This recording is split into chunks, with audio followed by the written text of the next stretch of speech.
So I'm going to tell you 5 ways that I think you should prepare yourself to avoid being audited by the IRS. Let's go. Number 1, the IRS is heavy on documentation. So making sure that your business has proper bookkeeping. If you know that you are going to report any expenses when you file your tax return, be prepared to have documentation. One of the best ways to have proper documentation, accurate documentation, is to have bookkeeping. No matter how much your business is bringing in, how little, how much your business is bringing in, you should have bookkeeping for several reasons, okay? This is your financial map to be able to see, what the business is bringing in, to be able to make projections, and to be able to just kind of keep an eye, oversee everything as it pertains to your finances. So why wouldn't you want to have bookkeeping? Bookkeeping is one of the least expensive expenses to have, one of the least expensive bills to have in your business, whether it is $100 a month. I've seen as high as up to $500 a month, but still, that is very, very reasonable as it pertains to a business. If you are a true business owner, you know that $100 or even $500 a month is very minimum when we're talking business. So you want to make sure that you have bookkeeping. This will allow you to have records of every transaction that you have made within that year.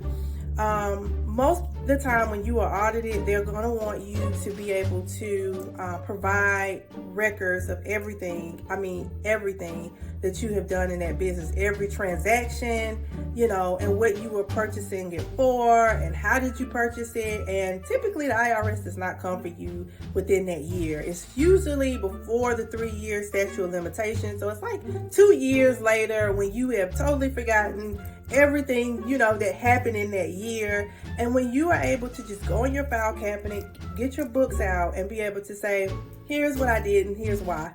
It makes your life a lot less stressful, and it allows you to keep money in your pocket 2 ways. You don't have to pay someone to represent you to get your things in order. And you also will not have to worry about owing the IRS any money. So number 1, make sure that you get bookkeeping. If you are in business, then you should be taking your business serious. And one way to show that you are taking your business serious is to have a financial overview, to be able to have financial records, okay? Number 2, make sure that you have contracts and agreements.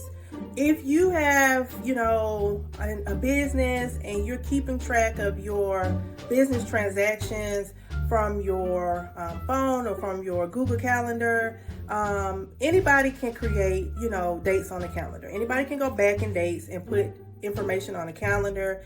So if you have some type of agreement to be able to verify that this actually happened between you and your customer, then this needs to be filed away, put into a little folder or file, whatever, and put into a cabinet, locked up, and keep these documents for at least 3 years back. In the event that you were audited, you are able to just go pull this record out and show them this is that year. These are all the clients that I offer services to, and this is their signature that they're verifying that they did receive the services that I offer. Number 3, conduct quarterly audits internally in your own business. Don't wait for the IRS to come after you and ask you what are you doing and how are you doing it. I already have a process put in place. Every quarter, you should be conducting audits. You should go through your books, make sure that your transactions are being categorized correctly. You also want to go ahead and make sure that you're printing out any agreements and you are filing those and making sure that you have signatures on all contracts. Number 4, make sure you are filing all of your returns timely. So your individual returns and your business returns. If you're not sure if you are required to file a business return, I recommend that you find your SS4, your EIN letter, and look towards that first, at the top, towards the middle of the page, below the first paragraph, and it will tell you what returns are required. So if it's a 1065, 1120, 1120S, 940, 941, it's going to give you that information on the tax return. Make sure you're filing your returns timely, individual, your 1040, your personal taxes, as well as your business tax return, because if you do not file your tax returns, this also opens up a opportunity for the IRS to audit you, and depending on your filing status, they can go back indefinitely, or if you've been timely, it would just be 3 years. They have a 3-year statute of limitation.